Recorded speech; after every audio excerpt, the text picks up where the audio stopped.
The trouble with June is that, man, the sun comes up so early. Last night, I camped here next to the giant cave of mystery. This morning, the heavy overcast of the past few days has finally broken up, and as I set out for the next leg of my adventure, it's looking to be a beautiful day.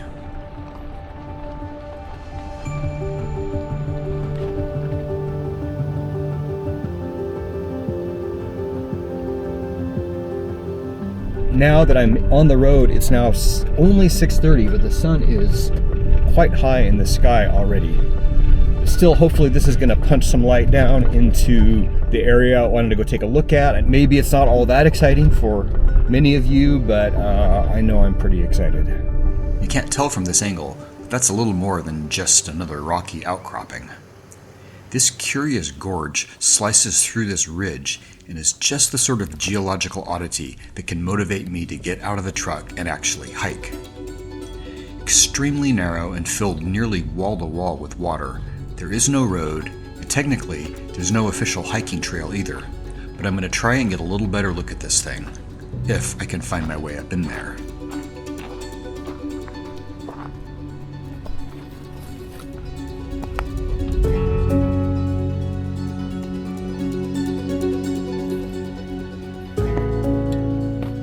Well, the boulders on this side have sort of hampered my progress. Well, maybe I can get over and go up along the other side.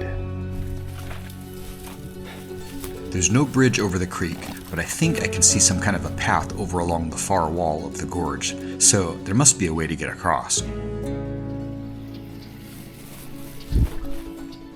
So on top of trying not to sink my foot down through the grasses into some invisible marshy stuff, I'm also worried about rattlesnakes. And a couple of years ago, when I was camped with my cousins along a river and a nice wet grassy sort of cool area, and none of us thought rattlesnakes would be a concern, but there deep in the green grass, one of my cousins came upon a juvenile rattlesnake, probably similar to what I saw the other day.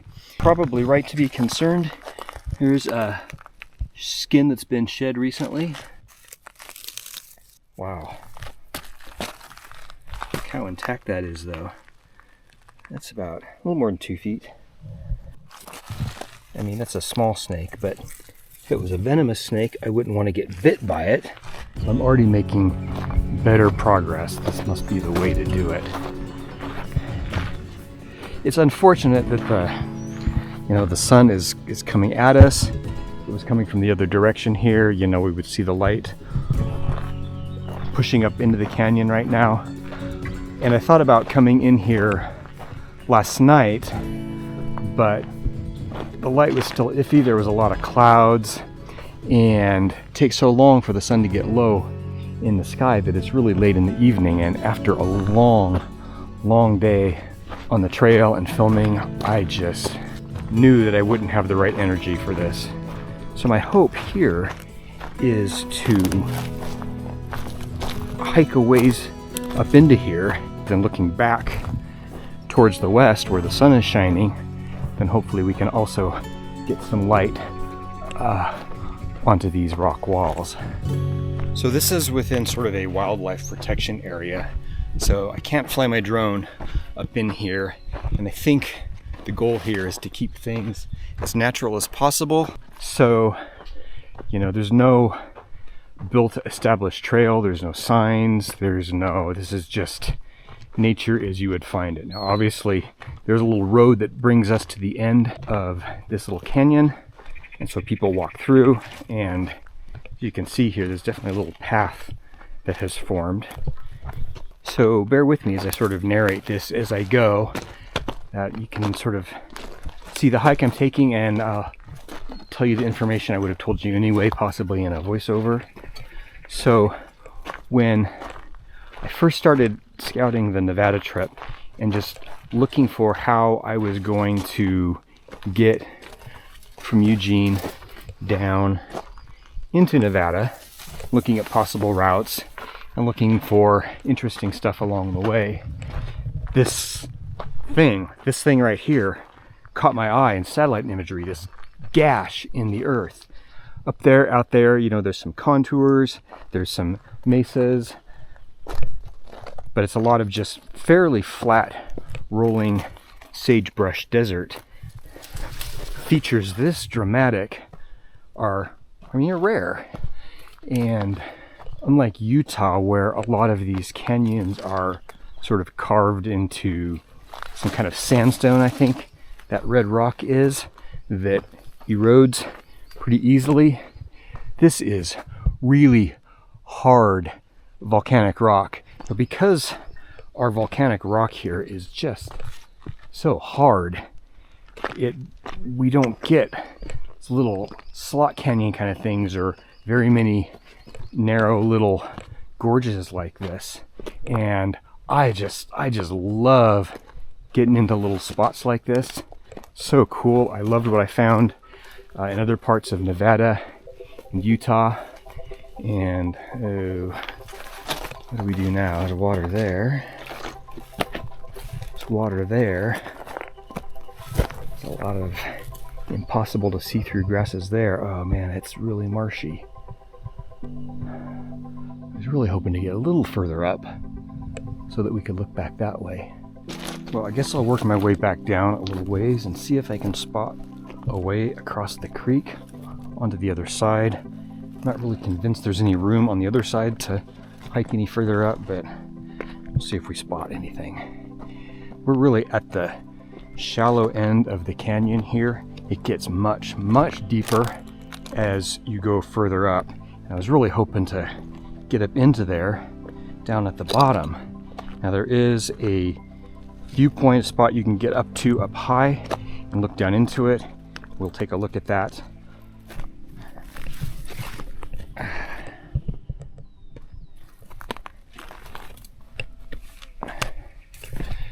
And those of you who have followed my channel for any length of time know that I am not much of a hiker, not super fond of hiking. Today, this canyon, I was motivated to hike a pretty good distance. I was gonna push really as far up in there as I possibly could, which I thought would be a lot further than what I did. Let's see, where did I come from here? Down here. Oh, what a gorgeous day. Look at that sky. Already getting pretty warm out here. Nice to have some sharp contrast and vivid colors, because the appearance of the desert really just comes alive when you've got the sun on it and you've got the orange rocks and the green sagebrush and the deep blue sky, golden yellow grasses. Such a beautiful palette of colors. Well, I am disappointed I wasn't able to get further up into this canyon. Such an unusual feature for us out here, and I really wanted to get a much more sort of in-depth look at it. But I will say, having spotted this in the satellite imagery led me to look closer at this whole area around it, pretty much everything that you've seen in the series up to this point. And it's just been fantastic. It's been beautiful. It's been interesting. Wouldn't change a thing.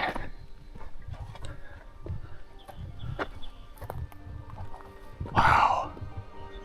Man, these cliffs. These are still the short ones. A rough dirt road winds its way up to the summit of the ridge that this gorge bisects, and looks like it will get me to a vantage point where I can view it from above.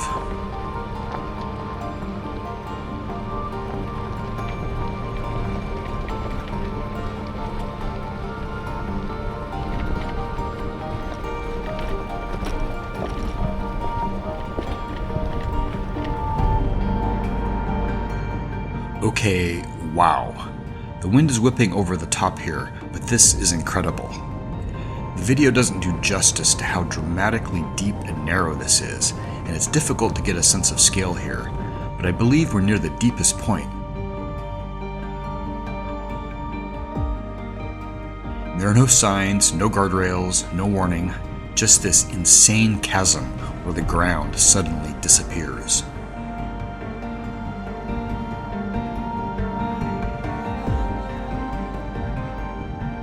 As I mentioned before, drone flight is prohibited here, but I'm gonna sort of pretend I'm flying between these towering walls with a long, slow zoom down the gorge.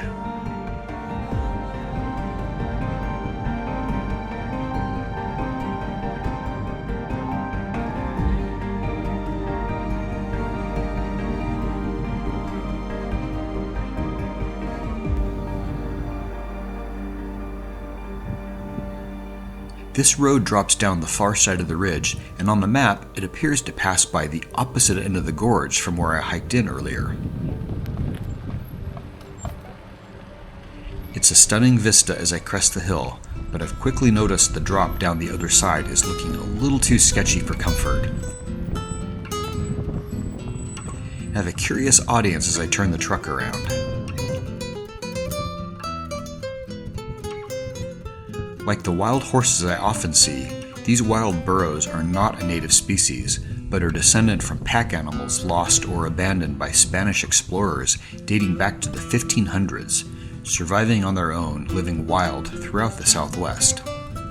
From what I've read, this is essentially the same animal that we refer to domestically as a donkey, but it's customary to use the Spanish word burro when referring to these descendants of their Spanish cousins.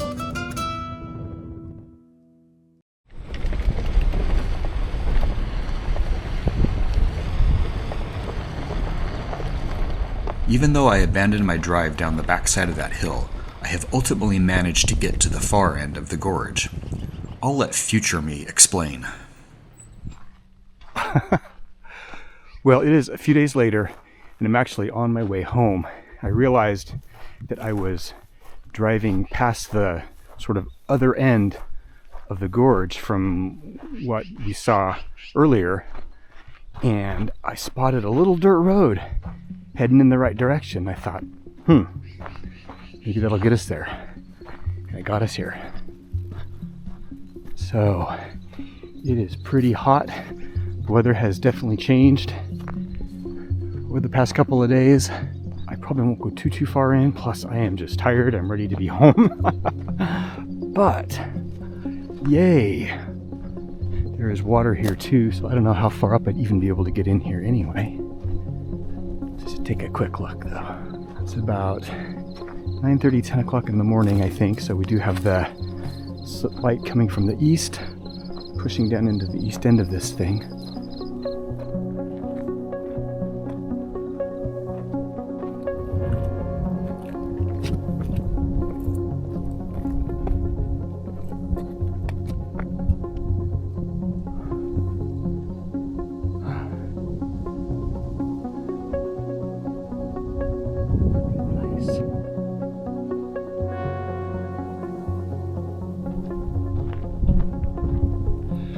That's excellent. I'm so glad that I spotted that. I was able to get a look at it from this end.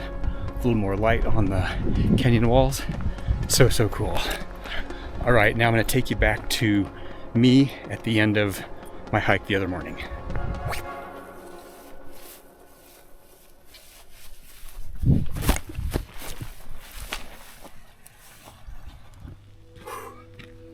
Wow, what a difference that sun makes. It's not even 8 o'clock. I can't believe yesterday morning I was bundled up in the truck with the heater running. I am just freezing. And this morning, man, I am already ready to get out of long pants and get out of the sun. Fortunately, I was planning on it getting hotter as the week progressed.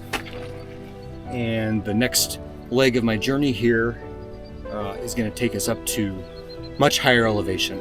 Stay tuned for higher elevations in part 4, featuring wildflowers and water crossings, aspen stands, and slushy snow. Now that's going to be sort of a whole completely different sort of area. It's going to be a new chapter, so we'll go ahead and end this one now. I hope you've been enjoying the series so far. If you're not subscribed, make sure you hit that subscribe button so that you don't miss an episode, and thank you for watching.